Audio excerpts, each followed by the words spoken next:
Entonces, habíamos visto maíz interno, factor goteo.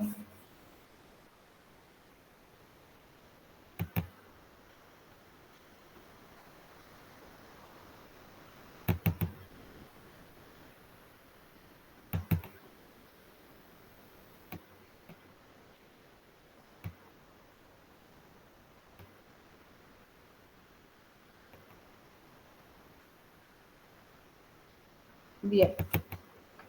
Y habíamos quedado en urgencia y emergencia. Bien. Entonces, hay algo por alguien quiere entrar.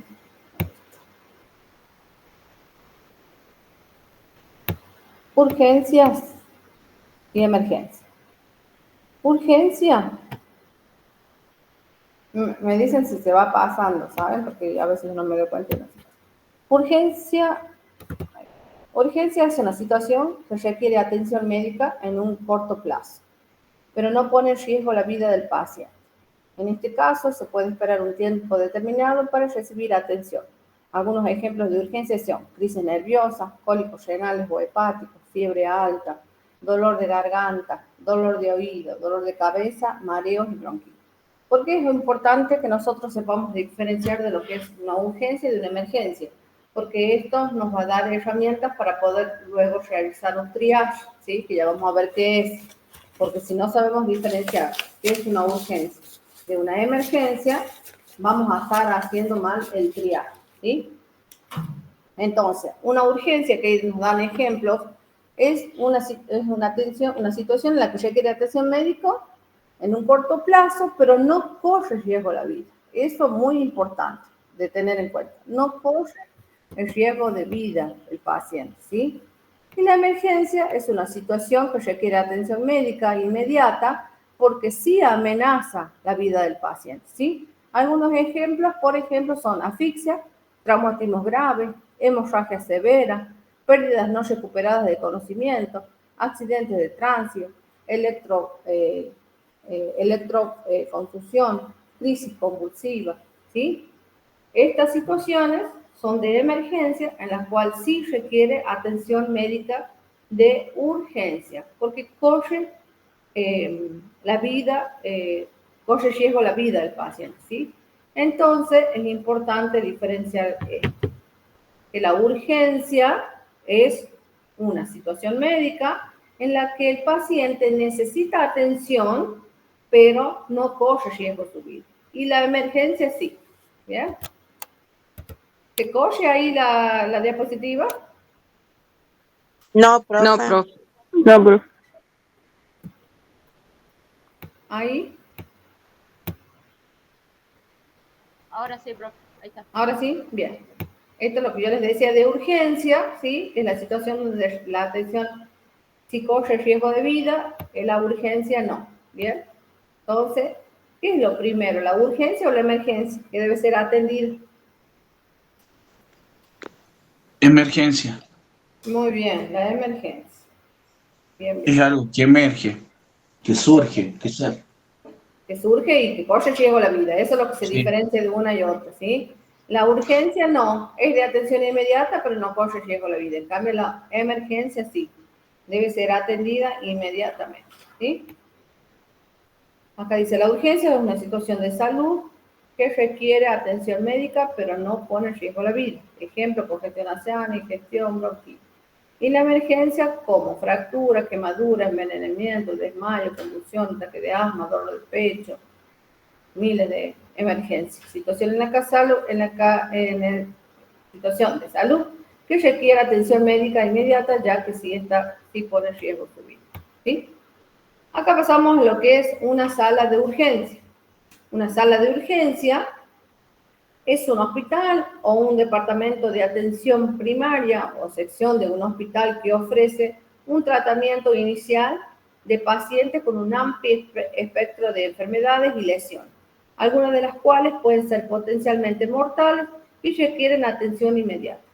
En algunos países, los servicios de urgencia se han convertido en importantes puntos de entrada para quienes no tienen otros medios de acceso a la atención médica. Personal de los equipos de tratamiento de pacientes de emergencia proporcionan apoyo también a la familia. Los servicios de emergencia de la mayoría de los hospitales operan todo el día, aunque los niveles de dotación de personal intentan reflejar el volumen de pacientes. La mayoría de los pacientes buscan el departamento de urgencias en la tarde y otras en las noches. ¿Bien? Todos los lugares de atención médica no están preparados por una urgencia. Tengamos en cuenta eso para que nosotros podamos replicar esto en la sociedad. ¿Bien? ¿Por qué? ¿Qué debe tener, ustedes creen, una sala de urgencia? A ver, pensemos. El saco de paro, equipos más preparados, oxígeno, todo eso. Exacto, debe tener un equipamiento necesario para poder atender la emergencia, que no todos los dispositivos lo tienen. Entonces, de pronto los llevan a lugares en donde no están preparados y se tarda más tiempo, ¿sí? Esa es la diferencia de un dispositivo de salud a un lugar de urgencia. Por ejemplo, en los hospitales o cualquier centro de salud con un poco más de complejidad, hay una sala donde se recepta al paciente, ¿sí? No es en cualquier lado. Como les ponen la foto ahí, esa sala debe estar preparada. En todos los hospitales tienen una sala donde se recepta al paciente cuando viene con la emergencia, ¿sí? Por ejemplo, acá el Veraballo es la guardia o dónde se recepta ese paciente, ese tipo de paciente. A ver, que pensemos. En el otro sector que está de la guardia, que es el que le llaman cama fría. Exacto, al lado de la guardia hay un lugar que se llama trauma shock, que los pacientes de urgencia ingresan por ahí, no por la guardia, ¿sí? En la guardia, ¿qué tipo de pacientes va a haber? ¿El de emergencia o de la urgencia? De urgencia. El de la urgencia, ¿sí? Es el tipo de paciente que puede esperar un cierto tiempo, que no corre riesgo su vida, entonces da lugar a espera y eso. En cambio, la emergencia debe ir por trauma shock, ¿sí? Bien. Eso es muy importante a tener en cuenta cuando a ustedes les toque organizar un dispositivo en donde se recepten las emergencias, ¿sí? Debe ser un espacio grande, debe ser un espacio donde cuente con el equipamiento, que sería oxígeno, aspiración, medicación para poder sacar un paciente tal vez de un paro cardíaco, ¿sí? Toda la medicación necesaria, ya sea ampollas, soluciones para canalizar, ¿sí? Guantes, todo lo necesario para poder atender esta urgencia, ¿sí? Esta emergencia. Bien, después pasamos a algo que le llamamos triage, ¿sí? ¿Qué es un triage? Que es un término nuevo que se usa, que se empezó a usar acá en la Argentina también, en otros países ya hace mucho que se usa esto, y se llama triage, ¿sí? El triage es un método de selección y clasificación de los pacientes, empleado en la enfermería y en la medicina de urgencia también y de desastre, ¿sí? Esto surge a partir de la atención de los pacientes cuando surge un desastre. ¿Quién tiene riesgo de vida se atiende primero y quién puede esperar se atiende después? Y después se clasifica por colores y cada color tiene su tiempo, ¿sí? Evalúa las prioridades de atención, privilegiando la posibilidad de supervivencia, o sea, como hablamos hace rato, de las emergencias. ¿Quién corre riesgo de vida de acuerdo a lo que están presentando en ese momento y quiénes no, ¿sí? Pero deben ser atendidos, de acuerdo con las necesidades terapéuticas y los recursos disponibles. Trata, por lo tanto, de evitar que se retrase la atención del paciente, lo que empeoraría su pronóstico. O sea, por ejemplo, yo si no hago un buen triage, estoy con un paciente esperando con fiebre o lo estoy atendiendo con fiebre y hay otro esperando con una falta de aire o una hemorragia, ¿sí? Estoy empeorando la salud del paciente que realmente necesita la urgencia. Acá está la clasificación del triage, que tenemos los colores, depende del nivel de urgencia, ¿sí? El nivel 1, 2, 3, 4 y 5, y depende de los colores. Tipo de urgencia, el número 1 tiene resucitación, el color va a ser rojo. El tiempo de espera, atención de forma inmediata. Esto es universal, ¿sí? Esta clasificación es universal, o sea, para todo el mundo. Cualquier lado, cualquier país donde se diga código rojo, quiere decir que es una situación inmediata, ¿sí? El código rojo es el famoso paro cardíaco. Bien, entonces, por ejemplo, usted en la ambulancia dice el código rojo, quiere decir que es una situación inmediata. Bien. El código 2 es la emergencia, que es el color naranja, en que la atención puede esperar de 10 a 15 minutos. El nivel 3 es de urgencia, que nos da un color amarillo, que puede esperar 60 minutos. El nivel 4 es una urgencia menor, que es de color verde, puede esperar 2 horas. Y el nivel 5 es sin urgencia, es un color azul, puede esperar de 4 horas o más, ¿sí?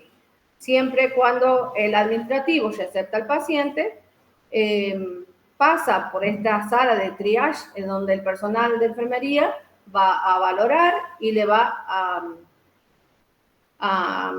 dar un color, ¿sí? Que a veces saben dar unas tarjetas, unos colgantes, y depende de eso, vamos a tener la cantidad de gente que necesita atención de urgencia o no. Bien, acá les dice lo que les dije hace rato, el tiempo de espera de cada color. En caso de que falte el recurso, no pudiera cumplirse con estos tiempos, se debería retirar, es decir, volver a valorar la situación del paciente, ¿sí? Si no hemos llegado a cumplir, porque algo que era de 60 minutos se puede tornar de color naranja, ¿sí? Los colores pueden subir de nivel. El que estaba amarillo se vuelve naranja y el que estaba naranja se vuelve rojo, si es que la espera fue más de lo que el color dice. No sé si me explico. ¿Sí? Bien. Dicho esto de la urgencia, emergencia, triage, pasamos a lo que es luxación. Una luxación, también conocida como una dislocación, es una lesión en la que los huesos que forman una articulación se separan en su posición normal. Puede ocurrir en una cadera, hombro, codo, rodilla, tobillo, mandíbulas o dedos de las manos y pies, ¿sí?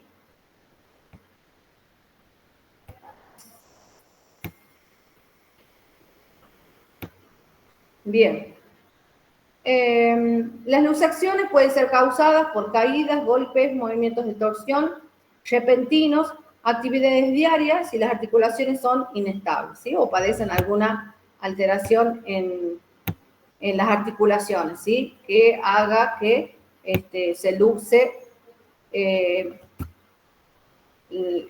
la parte que está luxada. Las luxaciones son emergencias médicas y requieren atención médica inmediata. El tratamiento depende de la gravedad de la lesión y de la articulación afectada. Puede incluir maniobras para volver a colocar los huesos en su lugar. También se administra medicamentos para reducir el dolor. Se colocan férulas o cabestrillos y después se va a pasar a la rehabilitación del miembro o de la parte luxada, ¿sí? Ahí en las imágenes vemos algunas partes y cómo se produce la luxación, ¿sí? Es muy dolorosa, no sé si alguien pasó por esta experiencia, pero es muy, muy dolorosa. ¿Alguien pasó por una experiencia así? No, profe, todavía no, gracias. Sí, por eso, porque me detectaron hiperlaxitud articular. Ajá. Y me pasa todo el tiempo, se me luxa el hombro. Bien, sí, es bastante feo. Algunas complicaciones de la luxación pueden ser desgarro en los ligamentos, tendones y músculos, daño en los nervios o vasos sanguíneos y artrosis en la articulación afectada, ¿sí? Después tenemos lo que es un desgarro. Un desgarro muscular. Un desgarro muscular, también conocido como rotura fibrilar. Es una lesión que se produce cuando se rompen las fibras que componen un músculo o un tendón. Se produce por estirar o contraer demasiado el músculo, especialmente cuando está frío. Esto les pasa mayormente a los deportistas, ¿sí? O los que se inician en el deporte o en la actividad física cuando no tienen una buena información. Puede ocurrir durante o después de hacer un ejercicio o al levantar objetos pesados. Los músculos de las piernas o parte baja de la espalda son los que más se suelen desgarrar, ¿sí? Eso también duele muchísimo, ¿sí? Los síntomas de desgarro muscular son dolor intenso, súbito, inflamación en la zona desgarrada, hematoma localizado y dificultad para caminar.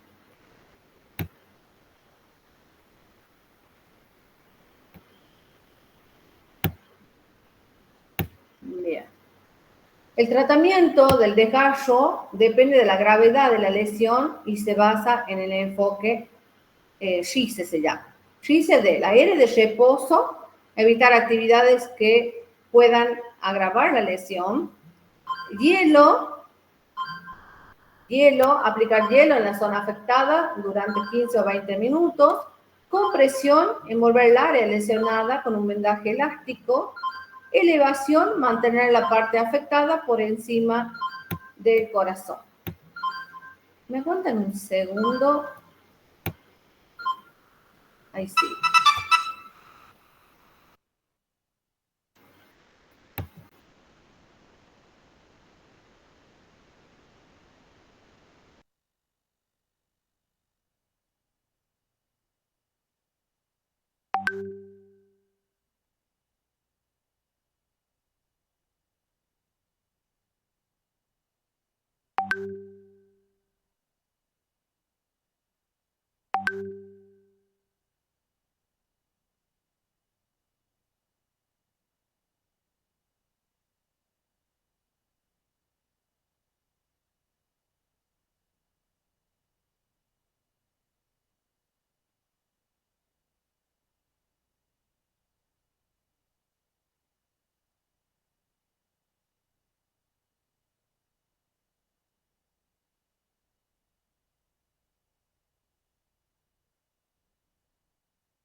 Bien, entonces el tratamiento se basa en estos 4 puntos de vista: en el reposo, el hielo, la compresión y la elevación, ¿sí? De la parte afectada. Después pasamos a lo que es fractura. La fractura es una ruptura parcial o total del hueso, que puede ser causada por lesiones o la aplicación de una fuerza superior a la que el hueso puede resistir, ¿sí? Esto es muy importante. Esto es importante, ¿saben en qué edad? En los niños. El hueso del niño es un hueso laxo todavía, ¿sí? No es tan rígido como el del adulto. Entonces, el niño que se fractura no es por una caída, ¿sí? Es porque algo pesado o algo que tenga, como decía ahí, una fuerza superior al hueso, cae encima del niño, ¿sí? Por eso, cuando tenemos un niño fracturado, siempre se sospecha de violencia, ¿sí? Porque quiere decir que algo pesado cayó en el niño, no el niño al caerse se fractura, ¿sí? Ahí obviamente va a depender de muchas cosas, como la alimentación, ¿sí? El nivel óseo que tenga, si tiene un nivel buenos de calcio, ¿sí? Depende de muchas cosas. Por ejemplo, un niño que está desnutrido o malnutrido tiene muchas posibilidades que al caerse se fracture, ¿sí? Por ejemplo. Bien, hay diferentes tipos de fracturas, como las podemos ver en la imagen. Tenemos la oblicua, la continua, la espiral, la compuesta, que eso nosotros la podemos ver en una radiografía, ¿sí? Y también tenemos lo que es una fisura y una fractura. La fisura es donde, como se ve ahí en la placa radiográfica, el hueso se marca, no perdiendo la línea, ¿sí? No separándose, ¿sí? Y la fractura es cuando ya se desplaza. Las fracturas pueden ser de diferentes tipos y gravedad y pueden requerir distintos tratamientos. Por ejemplo, se puede clasificar en una fractura abierta o cerrada, dependiendo si el hueso se rompe, que el hueso roto rompa piel o no, ¿sí? La fractura abierta, el hueso se ve o está expuesto a través de la herida profunda de la piel, ¿sí? Y la fractura cerrada quiere decir que el hueso se rompe, pero no pasa la piel, no penetra la piel. La herida abierta, la fractura abierta, es una herida, es una fractura de emergencia, ¿sí? De emergencia. Debe ser atendida inmediatamente porque cuando la fractura, que le llamamos expuesta también, mayormente hay hemorragia y con altas posibilidades de infección porque está todo expuesto, ¿sí? Eso es muy importante a tener en cuenta. Para tratar la fractura, los médicos suelen utilizar una encallalosa, una férula, un corset, para impedir que el hueso se mueva mientras se cura, ¿bien? En algunos casos es necesario alinear los huesos desplazados en un procedimiento llamado reducción, que puede ser cerrado o abierto también, o con cirugía, ¿sí? Se utilizan yesos, depende de la zona, no se pueden enyesar, por eso se dice que se usan otros tipos de dispositivos, ya sea férula, corset, ¿sí? O se usan vendas de yeso, ¿bien? Acá tenemos las férulas, que es una férula, es un dispositivo o estructura de metal, normalmente de aluminio, por ser muy dúctil, madera, yeso, cartón, tela o termoplástico, que se utiliza con los fines generalmente terapéuticos. La más usada para el tratamiento de fracturas o complemento de cirugías ortopédicas de rehabilitación como parte de la terapia ocupacional, también en odontología también se usa, ¿sí? Estos son algunos de los tipos de férulas que tenemos, ¿sí? De acuerdo a la zona afectada. En la odontología también se usan férulas, ¿sí? En general, las férulas se utilizan para mantener una posición o sostén e inmovilizar las partes del cuerpo, particularmente las móviles o articuladas, de manera temporal o provisional antes del tratamiento definitivo, como por ejemplo el tratamiento de fracturas o luxaciones de extremidades y articulación, en forma permanente o de uso prolongado hasta la curación, para permitir la cicatrización o la consolidación de los tejidos lesionados, ¿sí? Si son prolongados o definitivos en extremidades se usa el término de ortesis. Bien. Después tenemos, no sé si alguna vez vieron o si vieron ustedes o algún familiar tuvo, lo que se llama tracción esquelética. La tracción esquelética es una técnica médica que se utiliza para estabilizar y alinear los huesos y articulaciones y tratar afecciones musculoesqueléticas. Se realiza mediante la aplicación de una tensión lenta y constante en el hueso roto o una parte del cuerpo dislocada con el objetivo de realinearlo o mantenerlo estable. ¿Vieron alguna vez este tipo de tracción? Sí, profe. Sí. Es más, ¿Sí? era más que todo para que el hueso pueda seguir creciendo. Sí, sí, sí, sí. También. Es realmente, la que le ha pasado, es horrible el tipo de esta extracción, porque el paciente es muy dolorosa, el paciente tiene que estar en una posición obligada, ¿sí? No puede rotar, no puede moverse. Para realizar una tracción esquelética se utilizan dispositivos como tornillos, alambres, clavijas, pesas y poleas. El procedimiento se realiza en forma invasiva y requiere una evaluación, planificación cuidadosa por parte del equipo médico, ¿sí? La tracción esquelética se puede utilizar para tratar fracturas complejas o desplazadas, las extremidades de disco, escoliosis espinal, en fin. Bien. Después, bueno, hasta ahí todo lo que es lo que vimos de luxación, fractura, desgarro, ¿sí? ¿Cuáles serían los cuidados de enfermería en estos tipos de patología? ¿Qué vamos a tener en cuenta nosotros? A ver qué piensan ustedes. El control de signos vitales, disminuir el dolor. Por ejemplo, usted dice en las hemorragias también. ¿Cómo? ¿En las hemorragias también, dice? ¿O solo en las quebraduras? No, solo en la parte, las que vimos que comprometen las partes óseas, ya sea luxación, fractura, desgarro. ¿Cuáles van a ser nuestros cuidados de enfermería en este tipo de patología? El control de signos vitales, Sí. el dolor, Sí.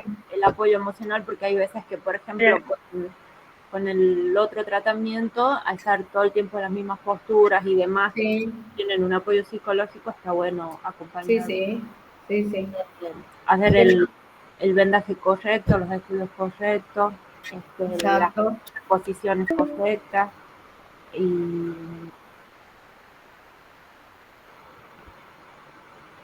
Algo muy importante que se están olvidando. El paciente con alteración de estas patologías tienen una postura obligada. ¿Qué quiere decir? Que no tienen, no Profe, pueden... Sí, el baño puede ser el baño en cama. exacto, vamos a tener en cuenta la integridad de la piel de estos tipos de pacientes, porque la posición, como les decía, es obligada. No pueden, depende el nivel de patología de estos, del nivel de fractura, el nivel de límite de movimiento que tengan, no se pueden mover. Entonces, el paciente no va a poder movilizarse. Entonces, lo que yo voy a tener en cuenta es la integridad de la piel. ¿Para qué? Para prevenir las escaras o lesiones que se pueden hacer en las partes donde no se pueden movilizar y, y, y vamos a evitar todo eso, ¿no? En el cuidado de la integridad de la piel, confort y usar los dispositivos dentro de las limitaciones para evitar las escaras, ¿sí? Las escaras. Es muy importante eso. Otra de las cosas a tener en cuenta es la alimentación, ¿sí? La alimentación, que no es cualquiera, para poder favorecer la mayor recuperación, la recuperación más rápida, ¿sí? Ya sea ósea o de tejido. Bien, entonces eso a tener en cuenta es la posición, la integridad de la piel, la necesidad de vestir o de vestir, si es que llega a tener una fractura y el paciente está en la casa de forma ambulatoria, la necesidad de vestir o de vestir se va a ver alterada, la de higiene se va a ver alterada por la imposibilidad, ¿no? Por la imposibilidad que tiene a nivel de miembros.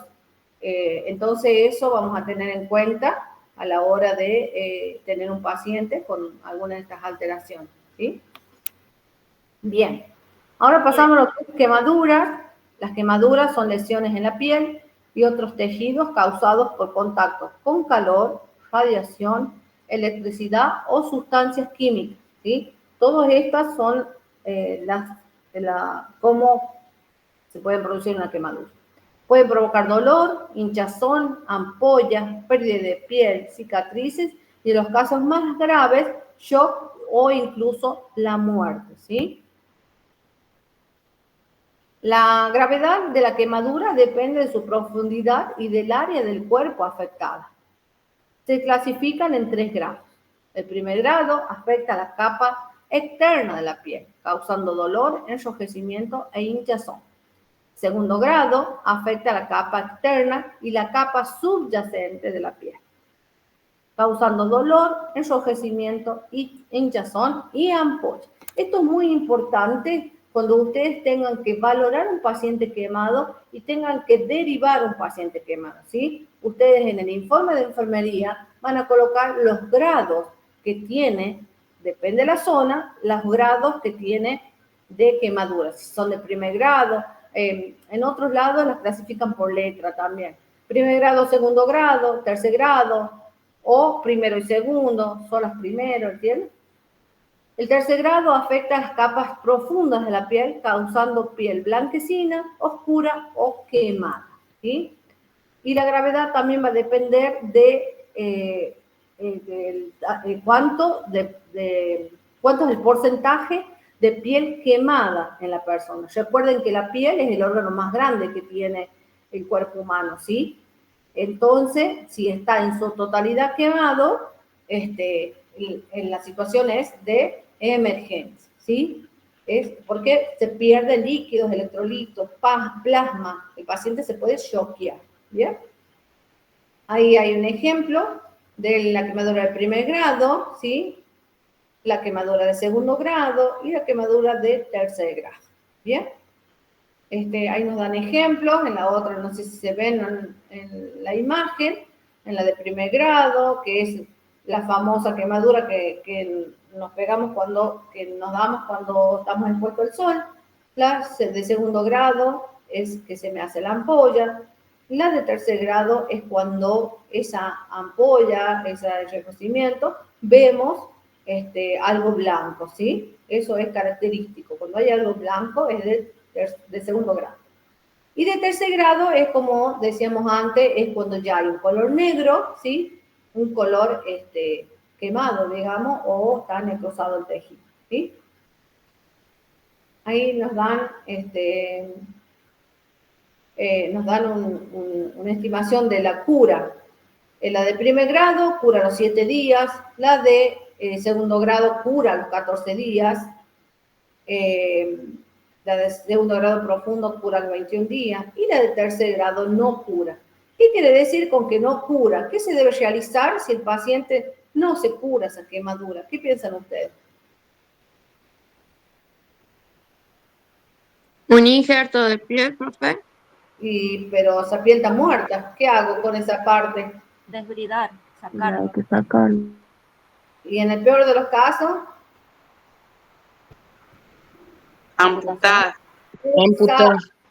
cuando hay de tercer grado y hay necrosis, o sea, está negro, se apunta, se saca, se corta, ¿sí? No hay solución ya con ese tejido. Eso mucho se da en las quemaduras por electricidad. Es tan abrasiva que sobre todo son las partes extremas, la falange, los dedos de los pies, ¿sí? Se apunta directamente, ¿bien? Porque eso lo Y hacen en por la de estallido. segundo grado, cuando falta piel, cuando se hace cuando se limpia, se saca toda esa piel blanca, ahí se hace injerto, cuando falta tejido, cuando faltan partes. Sí. Que digo que las quemaduras a veces eléctricas son más explosivas que para quemar el tejido. Por ahí, con el golpe de la corriente, es como que lo estalla a veces al hueso también, ¿no? Exacto, sí, sí. Son de las quemaduras más peligrosas, ¿sí? Son de las más letales, digamos. Ahí les voy a pasar el link. Cuando se corte, se conectan al otro, ¿saben? Porque me parece que ya hizo ruidito, ¿no? ¿No? Puede Sí, ser. A mí Sí, quedan 8 8 minutos, minutos. creo. 8 minutos, listo. Los completamos 8 minutos y cualquier cosa nos pasamos al otro link. Bien, después tenemos la reacción anafiláctica. La anafilaxis consiste en una reacción inmunitaria severa, generalizada, de rápida instalación y potencialmente mortal ante el contacto del organismo con una sustancia que provoca alergia. Con mayor frecuencia es el resultado de reacciones inmunológicas a los alimentos, medicamentos, picaduras de insectos, pero la puede inducir un agente capaz de producir una desregulación espontánea sistémica de mastocitos o bastocitos. La reacción anafiláctica es una reacción de urgencia o emergencia. ¿Qué creen ustedes? de Emergencia. emergencia. De emergencia. Emergencia, muy bien. Porque no hay paso de qué. De aire, de oxígeno. De oxígeno. Exacto, porque la inflamación de la glotis hace que el aire no entre, ¿sí? Entonces, por eso nosotros al colocar un inyectable o algo, o si el paciente es alérgico a algún alimento, siempre debemos informarle que se coloque algún distintivo, alguna cadena, una pulsera en la que diga a qué es alérgico, porque hay alimentos, por ejemplo, mucha gente alérgica al maní, y hay alimentos que contienen maní, pero no lo dice la etiqueta, y lo ingieren y produce una reacción de inflamación interna que hace que se inflame la glotis y no pase oxígeno, ¿sí? Bien, esta reacción se desarrolla muy rápidamente, actuando en segundos o minutos, incluso puede durar más de una hora, como consecuencia de la liberación de mediador. La rapidez se relaciona con la gravedad del ataque. Las manifestaciones clínicas de la anafilaxis varían, no obstante, de los hallazgos más frecuentes también son cutáneos, urticaria, esos son los más leves, ¿sí? Pero las respiratorias son las más graves, ¿sí? pueden hacer edema laríngeo, broncoespasmo. Y en tercer lugar, las cardiovasculares por el aumento de la permeabilidad vascular como hipotensión y arritmia.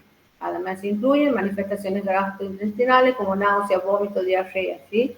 O alteraciones neurológicas como cefalea, vértigo, relajación de esfínter y pérdida de conciencia en peor de los casos, ¿bien? Por eso hay que tener mucho cuidado con la administración de medicación cuando no hay un antecedente previo, porque vieron que uno a veces pregunta, ¿es alérgico por alguna medicación? Y te dicen que no, pero uno le tiene que preguntar, ¿alguna vez se puso este medicamento? Más si es de vía endovenosa o intramuscular.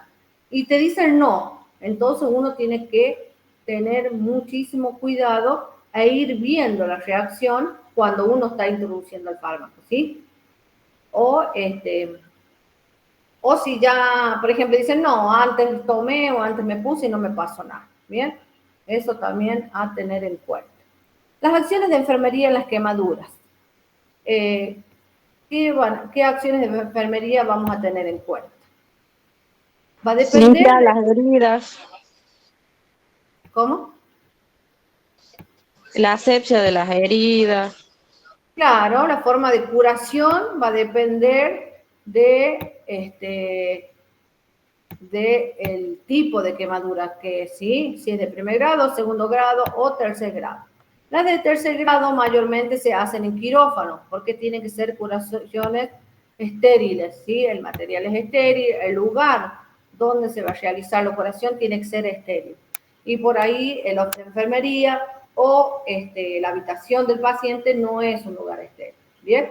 Hay situaciones en las que el paciente hay que aislarlo, ¿sí?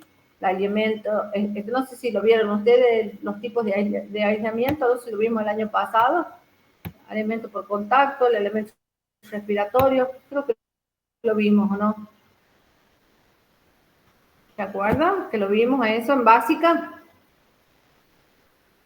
que vimos que con cada patología se usa, qué equipo se debía usar en cada aislamiento, por ejemplo, aislamiento respiratorio, sí o sí barbijo. ¿Se acuerdan de eso? Sí, profe, está en el manual de esa parte. Exacto. Entonces, vamos a tener en cuenta esas cosas cuando vamos, por ejemplo, a la habitación de curar. Tiene que ser mayormente lo más limpio posible. En la mayoría de los casos lo dejan solito al paciente, no hacen que comparta con otro paciente, con otra patología, porque debemos mantener al máximo la asepsia del lugar, ¿sí? No debe haber comida, toda la ropa debe ser estéril, ¿bien? Y obviamente va a depender del grado de quemaduras que tiene, el porcentaje de quemaduras, ¿sí? Cuando más porcentaje, más corre el riesgo de vida el paciente, ¿sí? Y hay que evitar, con todos estos cuidados, las infecciones de las heridas, ¿bien? Las infecciones. Y después, por supuesto, a medida que van cicatrizando, deben tener en cuenta los dispositivos que se va a usar para que no queden los queloides o alguna afección estética, ¿sí? O la rehabilitación de alguno de los miembros en donde el tejido fue afectada la movilidad y durante todo el proceso de cicatrización esa extremidad estuvo rígida, ¿sí? Eso también vamos a tener en cuenta. Otro de los temas que figura ahí son las picaduras de insectos. Las picaduras de insectos que vamos a tener en cuenta primeramente es tratar de pillarlo al insecto que lo picó, ¿no? Porque con esa prueba que nosotros tenemos vamos a facilitar el trabajo al equipo de salud para la atención más rápida, ¿sí? Ya sea, llámese escorpionismo, llámese envenenamiento por una víbora que sea venenosa, ¿sí? Y vamos a controlar, primeramente, signos vitales, pulso, respiración, presión arterial, ¿sí? Nivel de conciencia y la zona a donde está, donde se produjo la picadura, ¿sí? Nunca debemos hacer cosas como colocar barro, como tratar de extraer el veneno, que eso lo hacen muchas veces, ¿sí? ¿Qué debemos colocar? El hielo local, ¿sí? O frío local. Profe, se corta.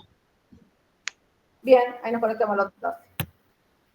Que hay que tener en cuenta bien, tratar de, en lo posible, de llevar o ver bien las descripciones del insecto que los picó para poder ayudar al equipo de salud para ver qué antídoto o qué medicación van a poder usar, ¿sí? Y algunas veces hay insectos que son muy venenosos, sobre todo las víboras, que producen una reacción anafiláctica, ¿sí? O necrosis de tejido inmediato, sobre todo se da con dificultad respiratoria, ¿bien? Bien, algo para tener en cuenta, chicos. Adulto es una materia muy larga, ustedes vean, tiene muchas patologías. ¿Cuál es la manera que ustedes van a estudiar? Prendan las cámaras y los ven.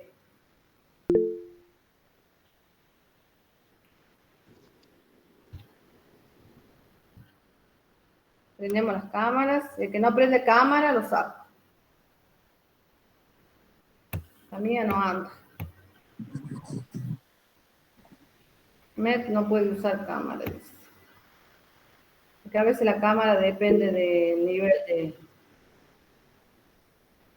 de conectividad que tenemos. Yo no estoy en el trabajo, por eso no tengo tanta conectividad. Bien. La forma que ustedes van a estudiar adulto para que no se les haga tan difícil y tan largo, ¿sí? Ustedes van a tener, recuerden que lo que doy yo es una guía, ¿sí? Por eso a mí mucho no me gusta darle los power, porque ¿qué hacen? Estudian de los power. El power es una guía, tanto para mí como para ustedes, para ir viendo los pasos del tema a desarrollar, ¿sí?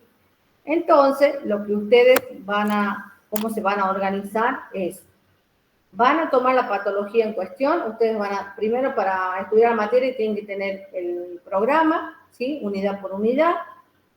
Cada unidad, cuando ustedes entren en patología, tiene mucha patología. Entonces, de cada patología, ustedes van a poner la definición, qué es la patología, ¿sí?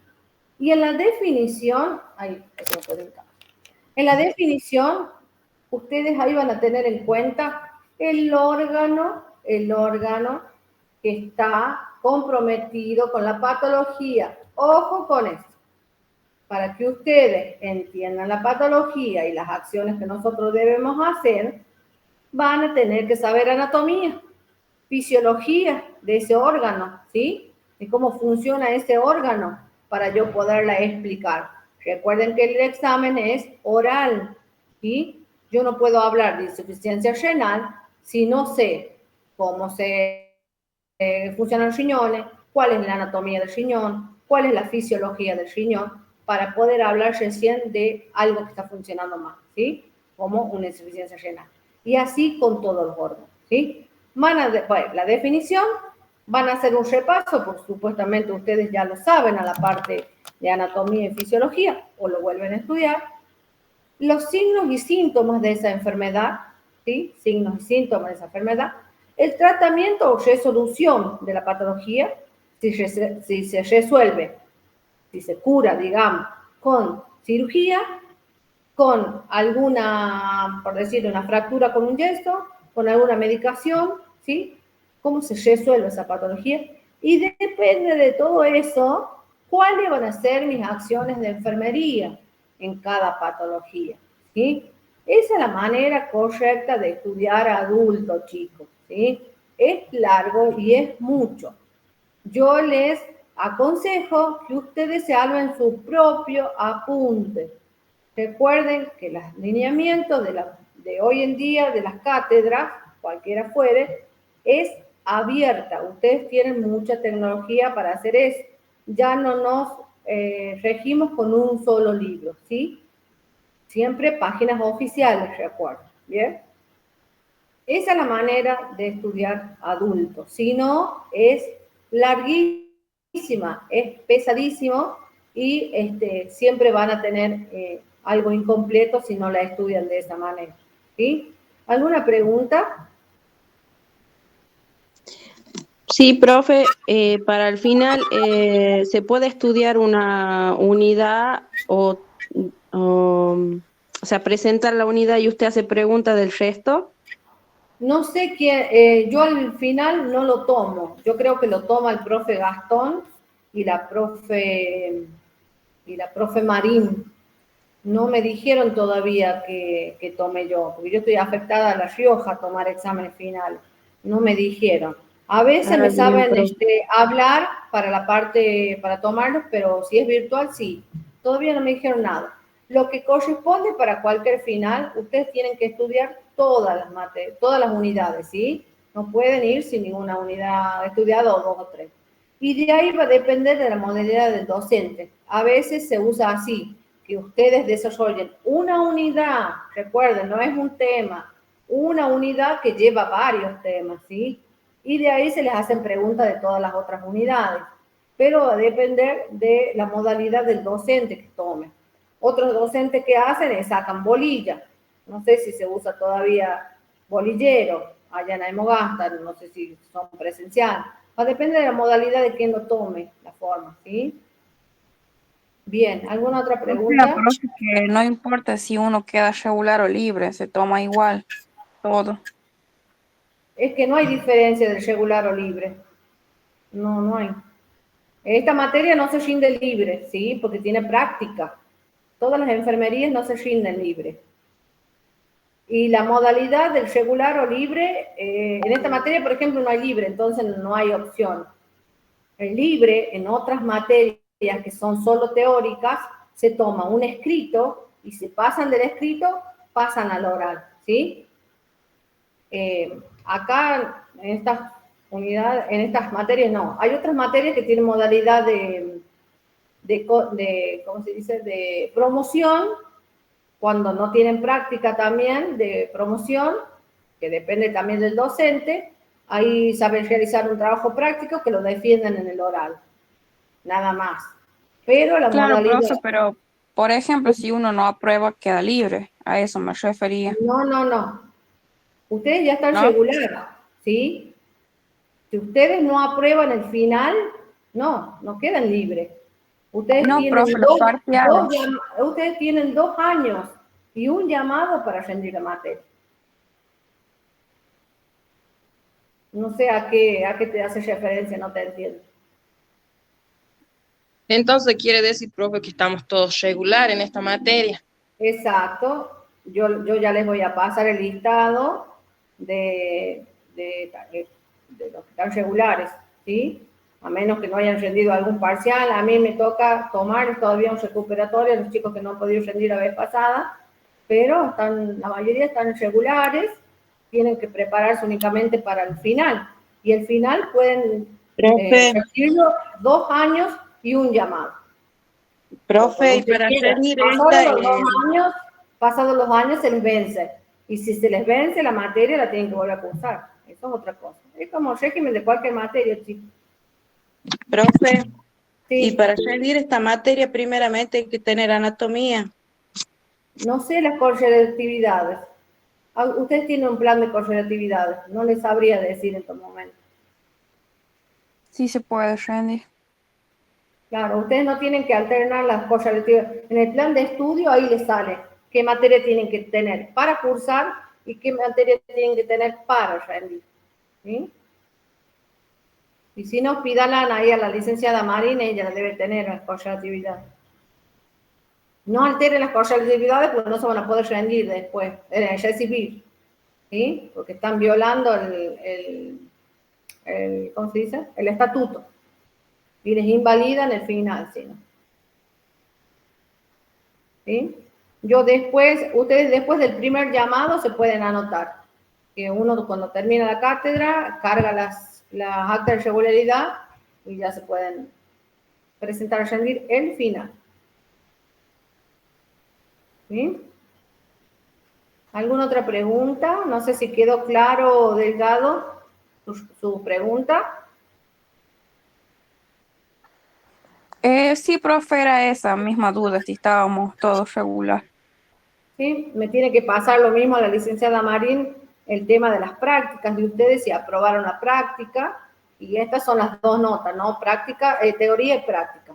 Si no han aprobado la práctica, por más que tengan la teoría aprobada, no regularizan, ¿sí?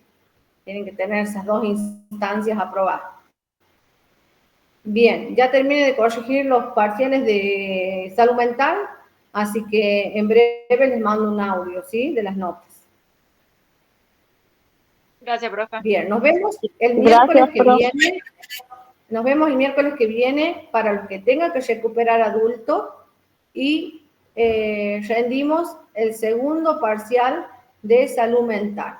Los que no rindieron el primero, rinden los dos juntos, ¿sí? Y los que tienen que recuperan los dos juntos. A aquellos que les vaya mal, porque la idea es corregirlos ese día. A aquellos que les vaya mal, les tomo oral. Y si ya oral no saben, ya van a quedar libres. Pero les digo, les falta mucho estudio, mucho desarrollo, lean mucho, investiguen, como yo les digo, hagan su propio apunte. En los exámenes se vio eso, ¿sí? Falta de estudio, falta de desarrollo. Y son cosas fáciles, chicos, no es difícil. Salud mental no es difícil. Profe, disculpe, Sí. una preguntita.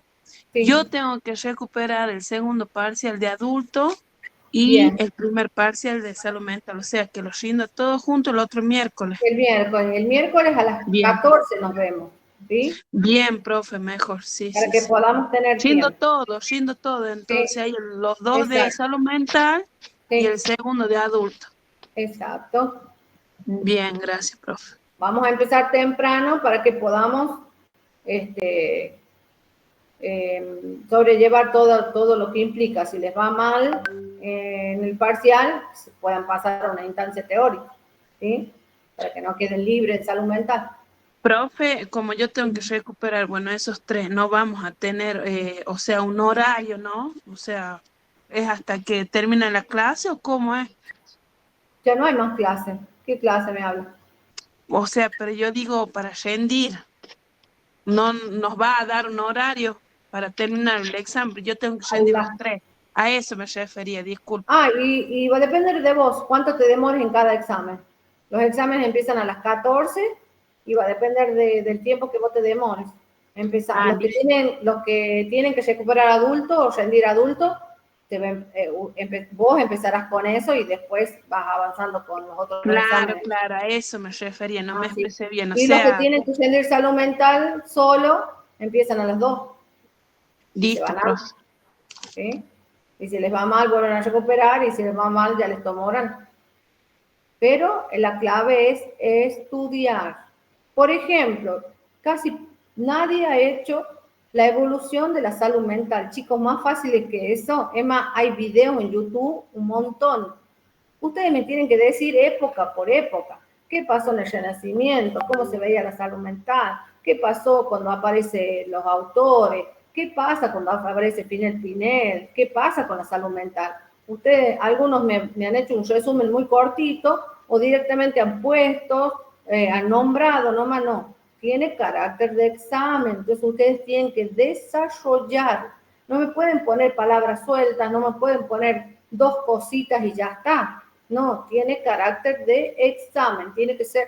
Recuerden que el examen, ustedes me plasman en el examen lo que han aprendido, ¿sí? Yo valoro en ustedes, evalúo en ustedes lo que ustedes han aprendido en ese examen. Profe. Si escriben 2 palabras, quiere decir que no han aprendido nada, ¿sí? Sí. Disculpe, profe, buenas tardes. Cuando usted habla de la evolución histórica, es cuando habla ya empieza la sociedad antigua, de Egipto, de la época clásica, de eso quería usted. Exacto, es la historia de la salud mental, en la unidad 1. Periodo, sí, creo que sí, el periodo medieval, creo que. De cada periodo Creo que tienen que hablar qué han hecho, qué ha pasado con la salud mental ahí, ¿sí? Bien, profe, no recuerdo bien, no sé si lo vio a mi examen, pero yo creo que yo sí le puse. No recuerdo, profe, disculpe, porque tengo miles de exámenes en la casa, pero creo que yo le puse la evolución. Igual que otros me pusieron que el examen del estado mental como examen físico. No, ahí quiere decir que no han entendido nada. La vez pasada les volví a dar esa clase del examen del examen ese de salud mental, profe, es cuando se observa a la persona, la vestimenta, en la higiene y todo eso de salud mental. Claro, pero va más allá de eso. Recuerda que es la parte de la observación de la segunda etapa del PAE, ¿sí? Se ve la parte cognitiva, se ve la parte de la memoria, todas las funciones de la mente, más lo que observamos en eso. Lo que les decía yo, de cómo se viste, cómo come, los tics, el lenguaje verbal, o sea, de corporal, o sea, se ve todo, porque esa valoración no la hacemos únicamente por un paciente con alteraciones. Eso también vi yo que muchos pusieron. Ese examen del estado mental lo hacemos en cualquier persona, ¿sí? Yo como enfermera tengo que valorar o evaluar a una persona a nivel mental, tengo que observar todo eso. Y de esa valoración yo voy a tener un diagnóstico si el paciente está mentalmente sano o no. No se hace únicamente al paciente con la alteración, sino cómo yo voy a saber quién está enfermo y quién no. Porque yo me puedo desenvolver en cualquier ámbito, ¿sí? No únicamente sirve para el neuro, no únicamente sirve para los servicios de salud mental, sirve para todo. Porque como yo les dije, independientemente del lugar que ustedes trabajen, van a tener que hacer esta valoración.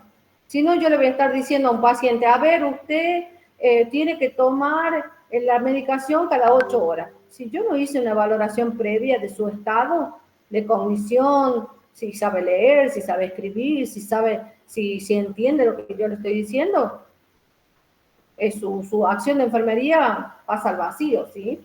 Claro, profe, puede presentarse como un paciente sano, pero puede, por ejemplo, tener indicios a un suicidio. Claro, pero yo no lo voy a saber si no hago una buena anamnesis, si no hago una buena valoración, si yo no hago un buen examen del estado mental, ¿sí? Otra de las cosas que les volví a explicar la vez pasada es de entrevista. Es una entrevista en salud mental, ¿sí? Una mal llamada entrevista psiquiátrica. Es una entrevista que yo le voy a hacer a cualquier persona. No le hago únicamente a un paciente con alteraciones mentales. Es a cualquier persona.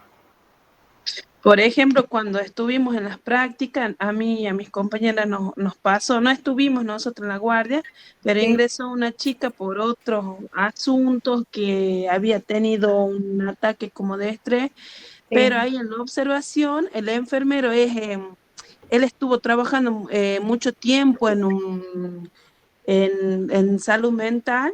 Y él se dio cuenta, o sea, la observó y todo, y empezó con la entrevista y la chica había, o sea, tenido un intento de suicidio, no uno, sino varios. Exacto, lo conozco a ese enfermero, está trabajando en las minas también, ¿o no? Sí, Gerardo.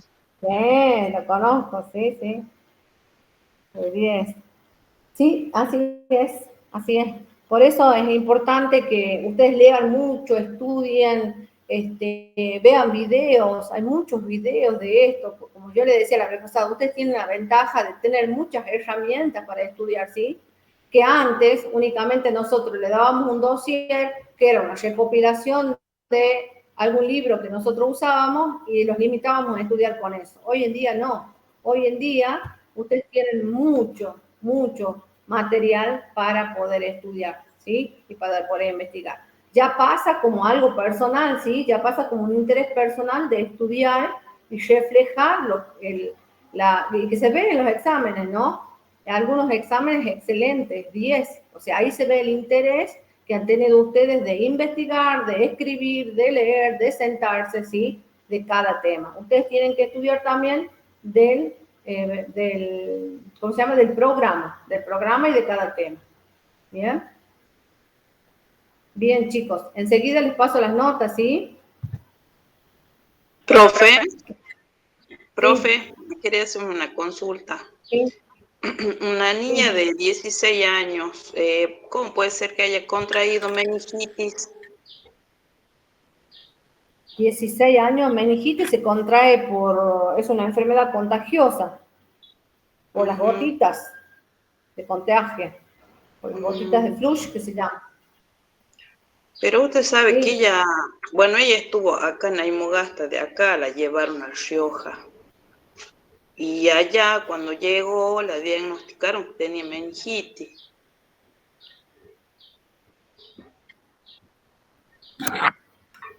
Claro, la meningitis es una enfermedad infecciosa. de una Tuvo infección contacto se con la habrá. bacteria que produce la meningitis, ¿sí? Ojo que es contagioso. Mm, ¿Sí? La meningitis también puede llegar al Bien, hay traumatismo de cráneo, del cerebro, puede ser.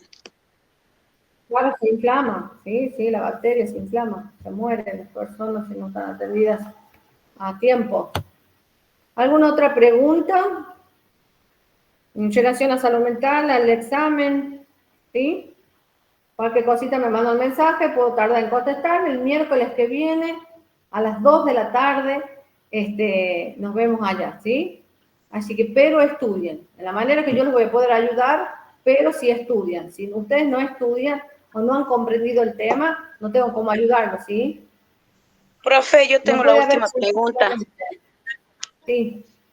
El miércoles rendimos salud mental, la unidad 3 y 4, ¿verdad? Sí. Bueno, ¿cómo hacemos? Sí, ¿cómo hacemos? ¿Tenemos que investigar las unidades? Porque no tenemos nada de material, profe. Yo les pasé. ¿Ya los pasó? Sí, ya están en el grupo. Ah, perdón, no lo vi. Ay, profe, bueno, Pero perdón. acuérdense que es guía, ustedes tienen que Sí, investigar, sí, ¿sí? sí. Igual con la de adulto y anciano. Listo, profe, bueno, está bien. Disculpe, no lo Sí, vi. sí. No, No entré. por favor, no hay problema. Bueno, profe, Está bien. muchas gracias. Bueno, chicos, nos vemos entonces, estamos en contacto el miércoles que viene a las 2 de la tarde, ¿sí? Hasta luego, profe. Hasta luego, Chao, profe. chao. chao, profe. Chao, profe.